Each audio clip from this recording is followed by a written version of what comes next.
Dorește cu noi și alături de noi, ca să ne urce în cerul fericirii fără de sfârșit, așa cum ne-a promis. Merg la Tatăl să vă pregătesc vouă loc, pentru ca iarăși să vin și să vă iau ca unde sunt eu, să fiți și voi împreună cu mine. Să avem credință neclintită în Iisus cel Maica Sfântă. Ei călătoresc împreună cu noi pe drumurile nespus de grele ale acestei vieți. Nu vă îndepărtați de Iisus, nici când necazurile ca niște vifornițe se ridică asupra voastră, și să vă rugați împreună cu apostolii: Doamne, mântuiește-ne că perim.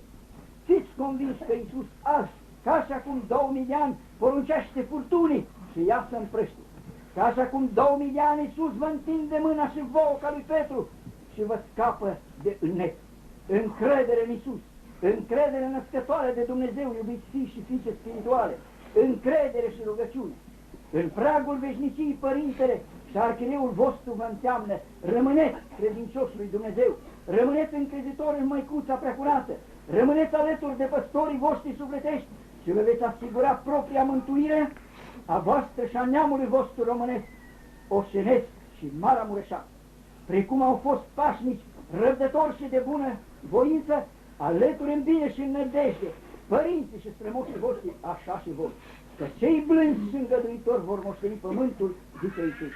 Rugați-vă pentru sufletul păstorului vostru, care acum se duce de la voi, dar vă lasă binecuvântarea sa și pascalul salut creștinesc: Hristos a înviat. Episcop Ioan Dragomir. Le-ați auzit? Ați auzit destule gânduri? Plecăm acasă cu binecuvântarea lui Dumnezeu pentru sacrificiile pe care le-ați făcut cu toții, pentru că sunt destul de grele deplasările și totuși noi, frații lui în episcopat, Preasfințitul Ioan care e lângă mine și Preasfințitul Tertes, care alt Ioan, care este în casă, nu se simte așa de bine, vă mulțumim în numele Domnului nostru Iisus Hristos pentru această asistență măreată, pentru toate rugăciunile din timpul nopții și din zilele de când am închis ochii până acum. Dumnezeu să vă binecuvinteze, să ne binecuvinteze pe toți, să binecuvinteze pe Sfântul Părinte, să binecuvinteze Biserica Română Unită, pe care, dragii mei, să o respectați și nu vă erizați în conducători de schimbări, că veți regreta odată. Fiți la loc, fiecare la locul său. Serva ordo, ordinem et ordo servavis te. Păstrează rânduiala și rânduiala te va păzi pe tine și te va salva. Fiți atenți cu lucrurile acestea, pentru că nu medităm destul când facem greșeli. Să nu injecteze nimeni pe cei care au obligații în fața lui Dumnezeu și a bisericii cu injecții care Preasfințitul le-a avut, dar le-a suportat cu demnitate, chiar dacă uneori a arătat semne de enervare și de supărare, de mulțumire. Dar la rugăciune am citit: nu este, Doamne, nimeni fără de păcat, nu mai spune. Deci nici unul nu putem să spunem că nu avem vreo greșeală și de aceea trebuie să fim foarte iertători. Și sunt sigur că a iertat pe toți ce a avut, dar și noi, dacă am avut ceva, în același timp, cu amintirile cele mai frumoase, și să ne întrebăm fiecare: chiar dacă vreodată s-a supărat pe mine, dar oare de ce? Asta e important. De câte ori ne jignește cineva, important nu-i că ne-a jignit, să nu jignim noi. Să mergem pe drumul acesta și Dumnezeu va fi în mijlocul nostru. Să zicem toți din tot sufletul și din toată inima: Dumnezeu să-L odihnească și să-L ducă la porta Sfântului Petru. Amin.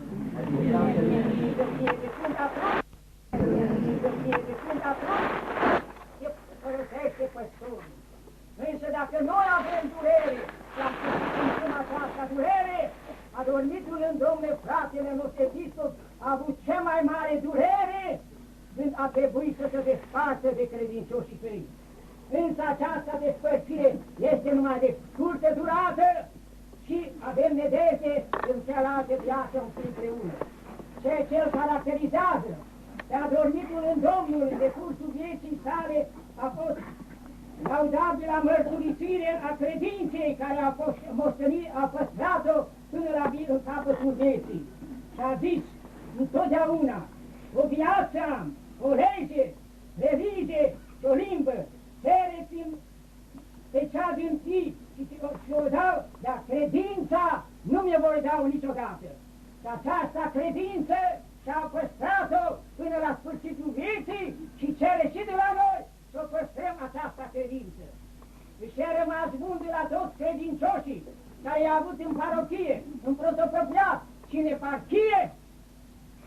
Atunci s-au rugat când s-a început activitatea atât ca preot, cât și ca protopop și ca episcop, ca să ne rugăm pentru lui dânsul să-i ajute Dumnezeu să-și poată îndeplini datoria de preot, protopop și episcop. Această rugăciune a fost ascultate și adormitul în Domnul și-a îndeplinit această datorie.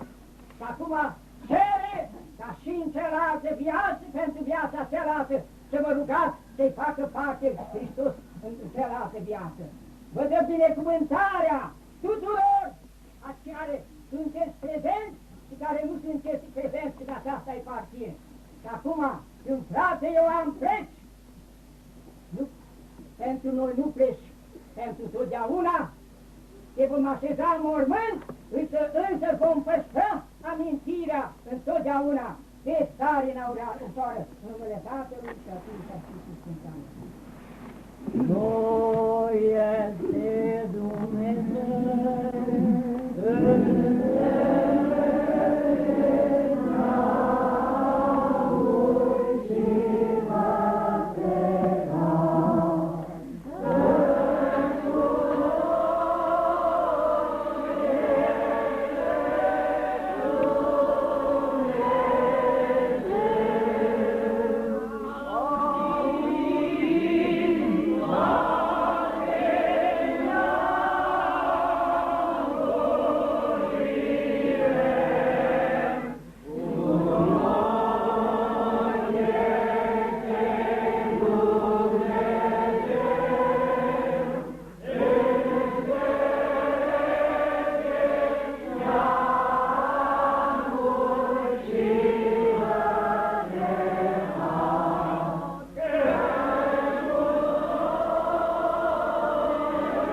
Totuși, simțând de marea lui Iisus, vino după mine ca să-și lumineze mintea, să-și întorească voința, să sfidească înclinările rele, a plecat pe drumul pătrund din învățăturilor divine și apoi, retornându-se acasă, să intre în acel apostolat bogat de chemarea sufletelor în diferite părți, acolo unde episcopul, primul episcop care a fost în această dieceză, dânsul fiind al doilea, a slujit cu o credință nezbrânșinată, cu o iubire fără nicio nefățărnicie față de tine, dar atunci când în viața a săvârșit greșeli, acele greșeli au fost din iubire față de tine, cu temperamentul acesta, asemănător cu temperamentul Sfântului Apostol Pavel, care a îndrăznit să-l înfrunte pe cel care era cel din tâi în biserică, și anume pe Apostolul Petru.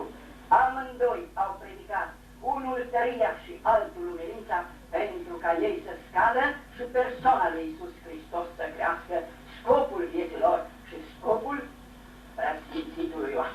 Fă, Doamne, ca pentru suferință, pe care l-am durat în timpul celor 4 ani de ocupație străină, umilit și uneori batjocorit, dar niciodată înfrict. Fă, Doamne, ca pentru toate umilințele pe care le-am durat apoi, de atunci încolo și până astăzi, slujind biserică, cu fidelitate față de capul suprem al bisericii, pentru care și-a dăruit viața, pe care n-a pus-o niciodată în discuție, nici cu gândul, și totdeauna a apărat acest creier, fără de care creștinismul nu mai are nicio valoare, căci nu este altceva decât ca și imaginea de lut, cu picioare de lut, pe care a văzut-o profetul Daniel în Vechiul Testament, și o pietricică a venit din munte și pietricica aceea a fost în stare să distrugă acel uriaș, însă cu picioare de lut. Aceste picioare de lut, din mila Domnului, i-au lipsit, cum le-a lipsit și altora, și împreună cu alții, care au avut aceleași convingeri, au dus crucea vieții, fără să urască pe nimeni, fără să batjocorească pe nimeni. Dar dacă vreodată a fost supărat sau împolțit, nu atât din partea celora care pe plan mare au lucrat și au ajuns în situația aceasta, ci căreia au fost previ, că și pe Iisus Hristos nimic nu l-a dărut decât sărutarea lui Iuda din grădina Ghețimani. Prietene, cu sărutare vin pe Fiul omului, acest fel de asemănare sau acest fel de prietenie, acesta l-a îngrozit uneori și a suferit și mai îngrozitor decât s-ar putea închipui. Pentru toate suferințele acestea, Doamne Iisuse Hristoase, acum, când este pe drumul fără întoarcere, dincolo de zări, să duce acolo unde este episcopul care l-a îndrumat în primele parochii, și anume primul episcop al Maramureșului, greco-catolic Alexandru Rusu, dânsul fiind al doilea, dieceza aceasta fiind înființată în 1930 și 31 luarea în primire din partea primului arhiereu. Pentru toate sacrificiile acestea și pentru toate neajunsurile, te rugăm, Iisuse Hristoase, să nu părăsești țara românească și mai ales să nu părăsești prin faptul că s-ar dezrădăcina acea credință pe care au avut-o și pe care tu ai spus că trebuie să fie așa de puternică, încât să nu te munci, să nu fie dezrăcinată de pe pământul acesta pe care l-ai iubit atât de mult, să nu fie dezrăcinată iubirea față de aproapele, dreptatea față de aproapele și tot ceea ce constituie magazia mare a învățăturii tale, din care și-a luat merinde pentru apostolat și pentru veșnicie. Vezi lacrimile acelora care ar dori ca să se poată alimenta din punct de vedere spiritual în așa fel încât să nu rămâne nicio pată pe sufletul, pe trupul, inima, voința, mintea. Ori pentru acela trebuie ploie de haruri, trebuie rouă cerească care să moaie inimile oamenilor și să aibă unul față de altul respectul acela reciproc pe care îl face tot să fie Fia lui Dumnezeu, cum spunem în Tatăl nostru, Tatăl nostru care ești în cerul, și nu Tatăl meu, ci Tatăl nostru al tuturora. Doamne Iisuse Hristoase, binecuvintează de părinți care s-au născut și l-au crescut și care suntem convinși că l-așteaptă acum și vor asista și ei la coroana gloriei pe care Iisus îi va pune pe cap așa după cum a spus Sfântul Pavel, cursul am primit, credința am păzit, de acum mi s-a găsit mie coroana gloriei și nu numai mie, ci tuturor celor ce iubesc pe dânsul.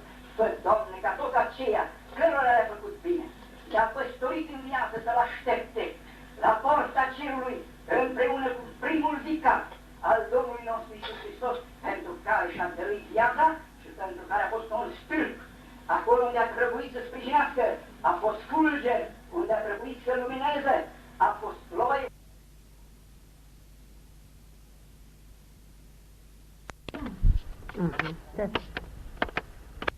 Preot și episcop să facă prohodul citit, nu cântat, iar la locul de veci să fiu însoțit de către asistența în murmur de rozat recitat. Dacă se vrea vreo cuvântare, să nu se vorbească decât episcopul, fie, natural, și Părintele Marian, iar cuvântul meu de rămas bun să-l citească unul dintre frații episcopi. Este o scrisoare pe care a lăsat-o și pe care un citiu la sfârșit. Așa încât episcop Ion Dragonean. De aceea să nu dați cumva altă interpretare, cei care am mai dorit. De altfel, de aseară ne-am cam făcut de caz. Am cântat și l-am rugat pe Dumnezeu să binecuvânteze și drumul Sfântului și pe noi. Deci până la orele 2 îi pauză.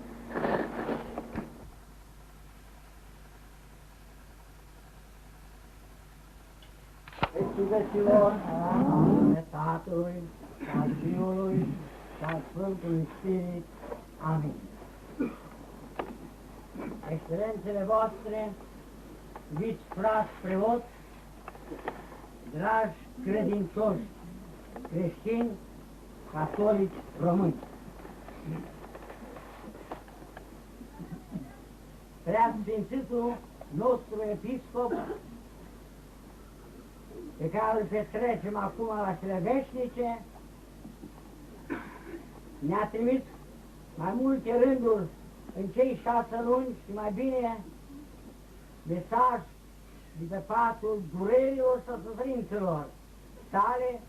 N-a uitat de noi, pentru că și până când era sănătos, așa, de jumătate, sănătos, aproape în fiecare duminică, ori sărbătoare, vinea în mica bisericuța noastră, catacumbe, în casa mea, unde se celebrea Sfânta Liturghie, atât de des cum suntem și acum aici, și dumnealui vinea și ne predica, ne îmbărbăta, se ruga alături de noi, cânta alături de noi. Și acum, ultima scrisoare sau ultima pastorală ne-a trimis acum tocmai de Sfintele Paști. Și aceea la noi am citit-o. De 9 ori s-a citit, pentru că se poate auzi toată lumea, pentru că casa e mică. Și lumea era multă, dornică să asculte cuvântul, dar numai că am citit și ne-a trimis și caseta și am auzit vocea lui. El ne-a vorbit de la distanță și am ascultat cu toată dragostea ce ne spune. Și acum vă rog să ascultați a ceea ce ne-a scris sau ceea ce ne-a vorbit prin unghiile.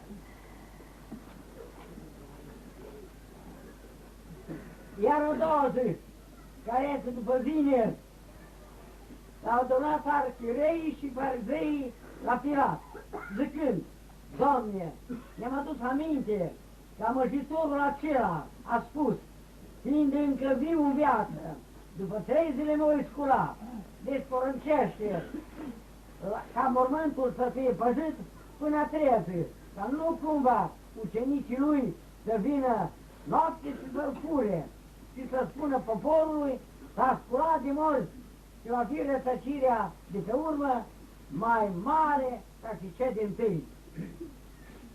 Pilat a zis: aveți străji, mergeți, întăriți cum știți. Iar ei, ducându-se, au întărit mormântul cu straje petrețuind piatra. Cuvintele Evanghelistului Matei, cap 8, vers 62-66. Venerați frăți, iubiții mei toți fiii mei sufletești, din mâna lui Dumnezeu și din grația Sfântul Scaun Apostolic al Romei, episcopul vostru vă adresează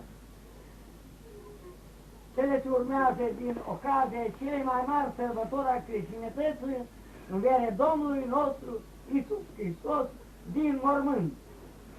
Hristos a înviat. Adevărat a înviat. Oare a înviat într-adevăr Iisus? Sau numai o invenție a bisericii?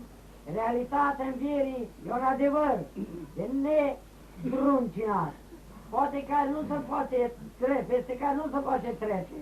Învierea e temelia, fundamentul creștinismului, fundamentul credinței, a nădejdii, a iubirii noastre.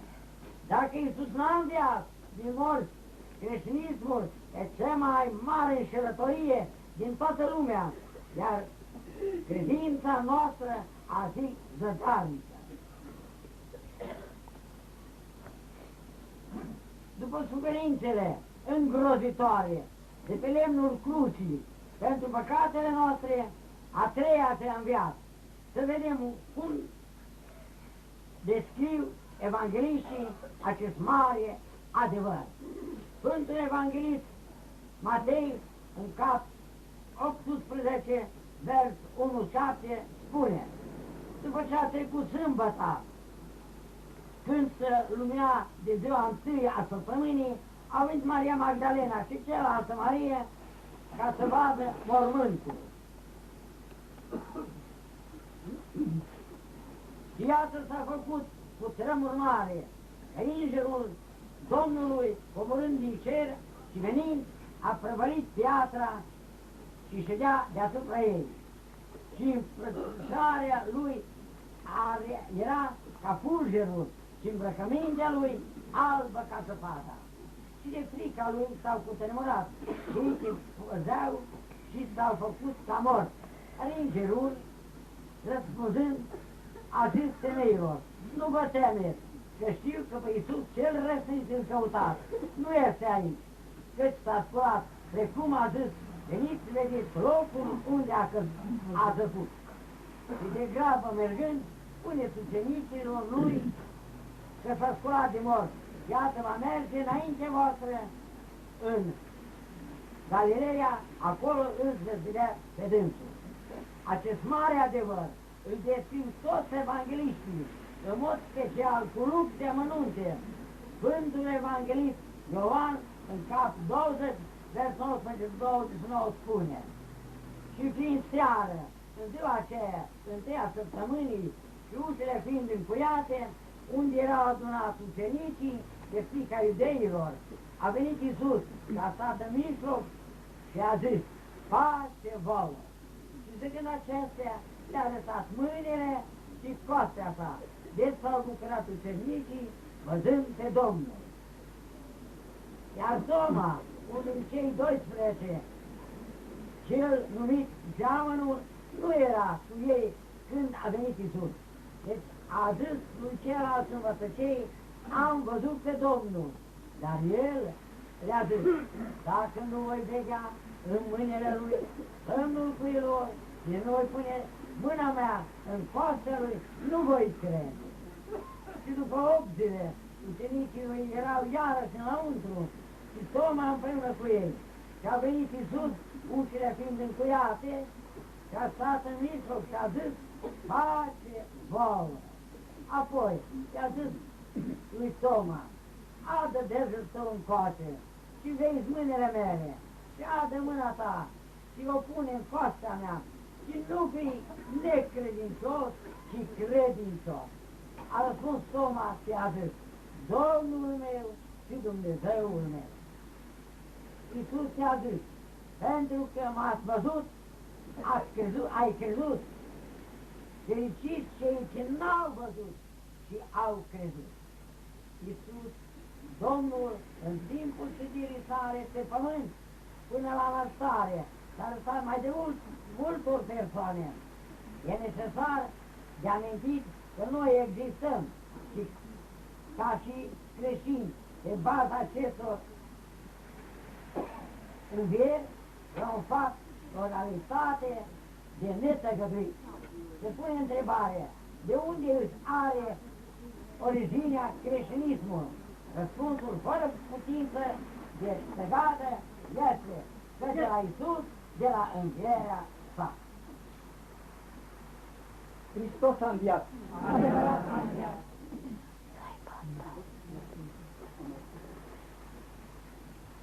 Înainte, cu 20 de secole am terminat o biserică, alegându-și 12 apostoli, dintre care Sfântul Apostol Petru îl pune cap spunându-i, tu ești Petru, de aceasta piatră îmi zidesc biserica mea și nici forțele iadului nu vor birui pe ea, iar tot ce vei legat pe pământ va fi legat în cer. Pentru tine m-am rugat, în mod special, tu mereu întărește pe frații tăi, deci paște oile mele, paște melucei mei. Acestor 12 el ne spune, precum a trimis pe mine Tatăl și o trimis pe voi, mergeți în toată lumea, vestiți Evanghelia la toate făpturile, cine va crede se va mântui, iar cine va crede se va osândi. Cele 20 de veacuri, aproape 2000 de ani, confirmă de deplin ca Iisus, Dumnezeu adevărat și om adevărat, a înviat din morți.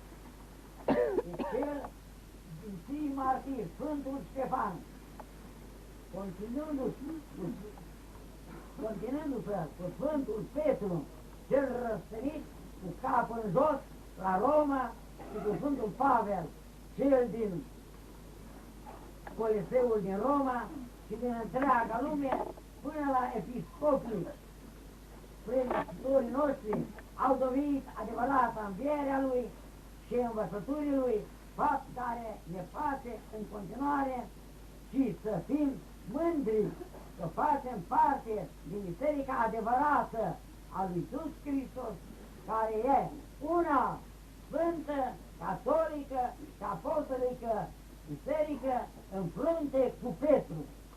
Aceasta este ziua care a făcut-o Domnul, să ne bucurăm și să ne veselim în trânsa. După cum ne-am spălat păcatele noastre în scaunul mărturisirii și am primit pe Domnul cel înviat de morți în taina Sfintei Cunecături,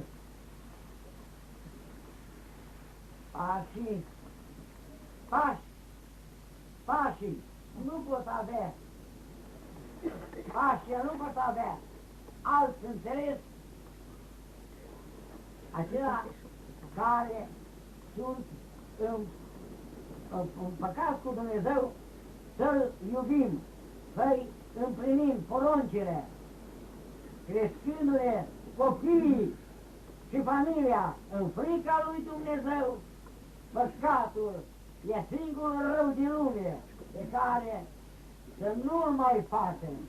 Întoarceți-vă la bunul Dumnezeu, după cum v-am spus de atâtea ori, căci de nu cu toți vom peri și să zicem fraților și celor ce ne urăsc pe noi, Paștele Domnului, Paștele cele sfințite, nouă asta ne-au răstosit, căci din mormânt la viață și de pe pământ la cer ne-a ridicat Hristos, să ne bucurăm și să ne veselim într-un și să iertăm totul pentru înviere, îmbrățișindu-ne unul cu altul, frate, zicându-ne ceea celor, a tuturora și așa să cântăm.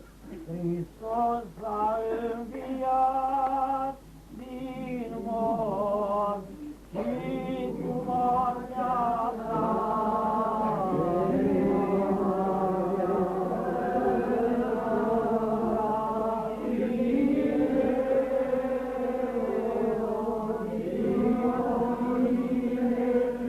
Yeah.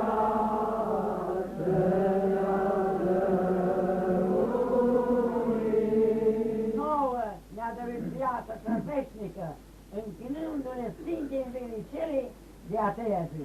Pace, vouă tuturor și darul Domnului nostru Iisus Hristos și dragostea lui Dumnezeu Tatăl, împărtășirea Sfântului Spirit, să fie cu voi cu toți. Amin. Sărbători fericite tuturora, Hristos a înviat. Evangelos Ioan Dragomir. Nu mă uitați, dragilor mei, în rugăciunile voastre. Amin. Acestea sunt cuvintele Preasfințitului pe care le avem în fața noastră, fără suflet aici și sufletul în cer.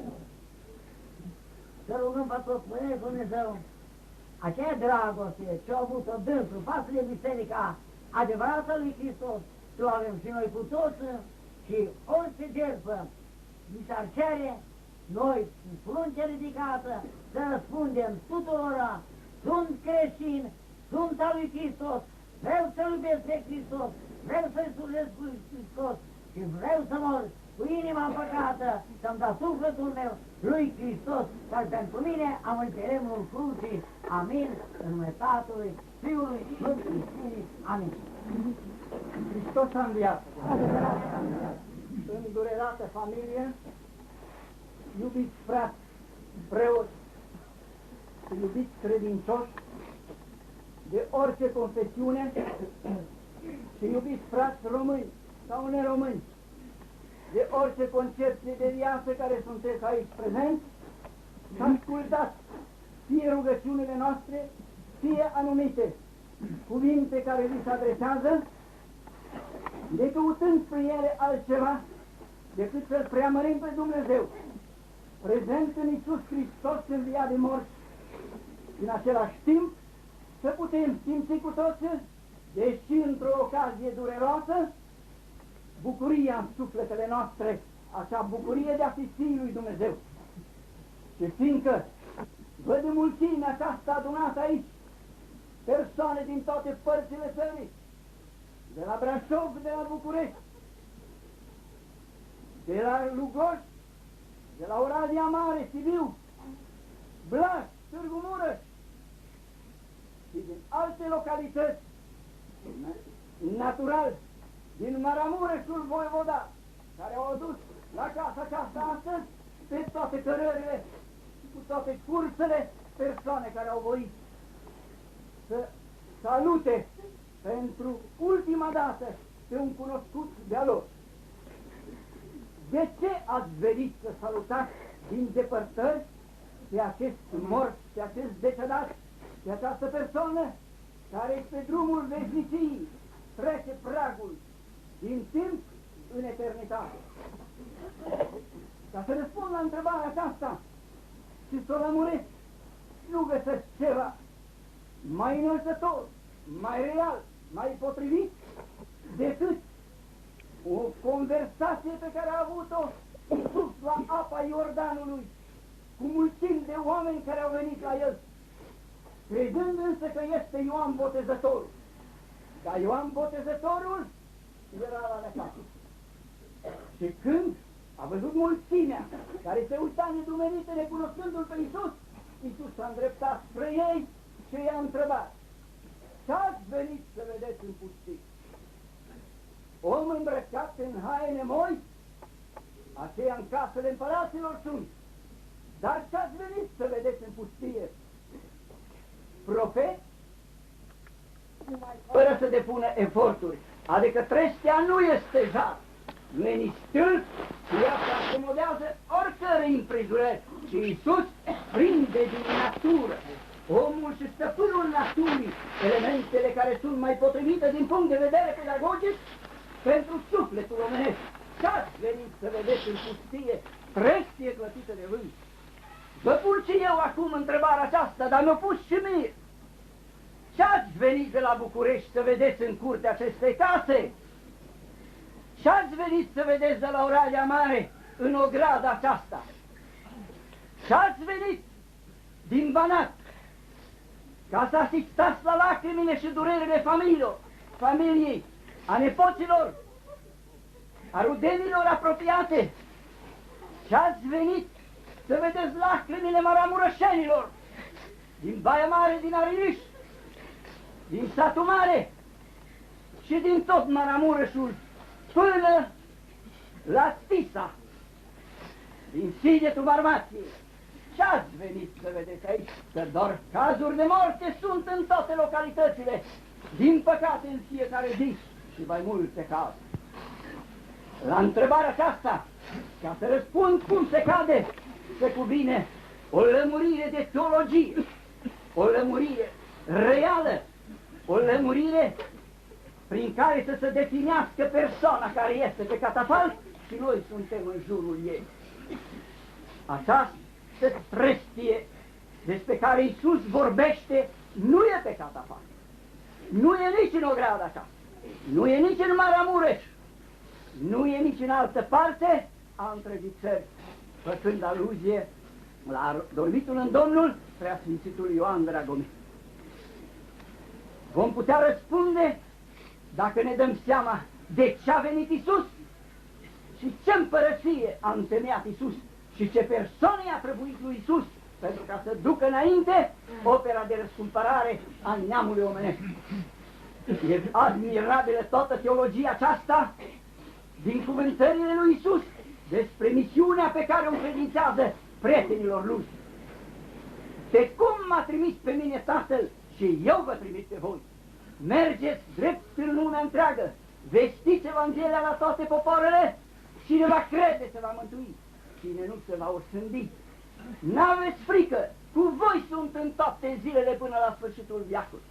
Ce-am spus eu, în ascuns voi spune-se pe acoperișul caselor.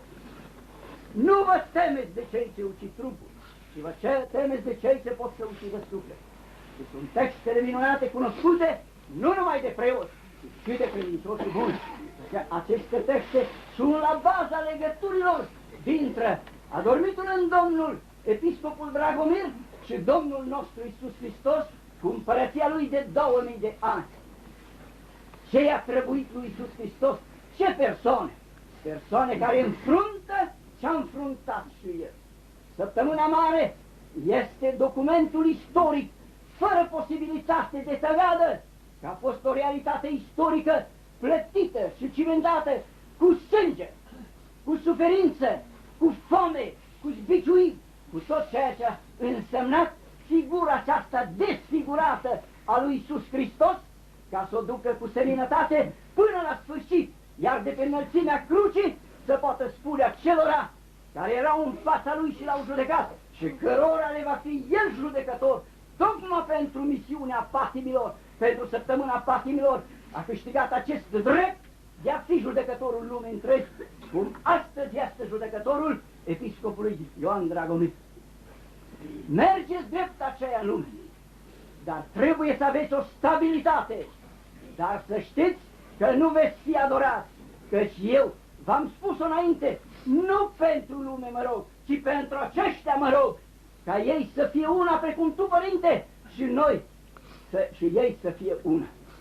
Și de aceea, această împărăție despre care Iisus în fața judecătorilor le-a spus că nu este din lumea aceasta, este o împărăție totuși ontologică, este o împărăție care există în realitate mai mult decât împărățiile pământești, pentru că e bazată pe structura interioară, acea structură pe care fiecare o cunoaște în sine, o cunoaște în viața altora și care are o mulțime de idei, de frământări, de zbuciumări, de bucurii, de dureri, de tot ceea ce vede. Omul este un univers întreg în care se petrec furtuni și zile senine, se petrec drame, tragedii și comedii.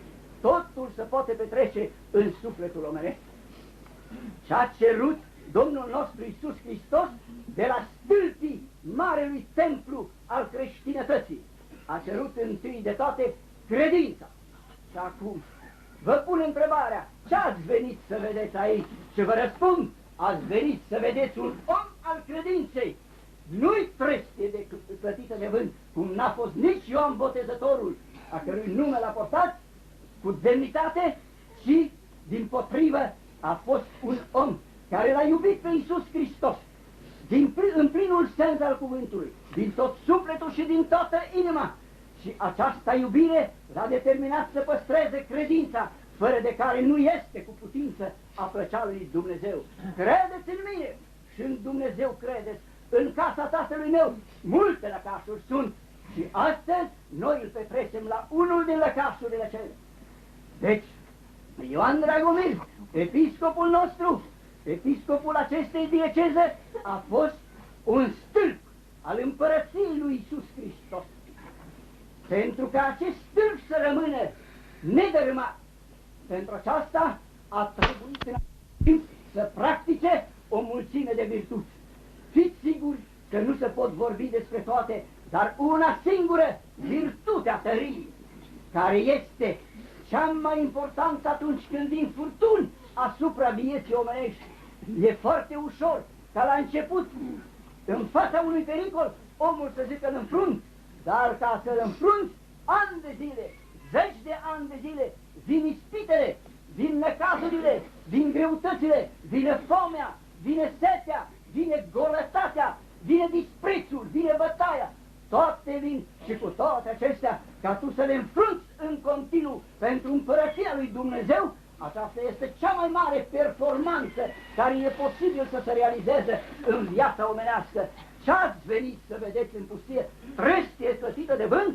Nu! Ați venit să vedeți un stâlp, acel stâlp pe care dorește Sfântul Părinte, urmașul lui Petru, în veacul nostru, să fie la datorie pentru păstrarea credinței, pentru ca neamul omenesc să nu se cufunde în lut, în brută, în animalitate, ci să își aducă aminte că este creat pentru ceva mai mult. Agnoște, cristiane, demnitate în tua, cunoaște-ți creștine demnitatea ta, dar o putem schimba, nu creștinul, că nu numai creștinul trebuie să știe demnitatea ta, ci fiecare om creat de Creator și aruncat în lume își are o demnitate de a fi fiul al lui Dumnezeu.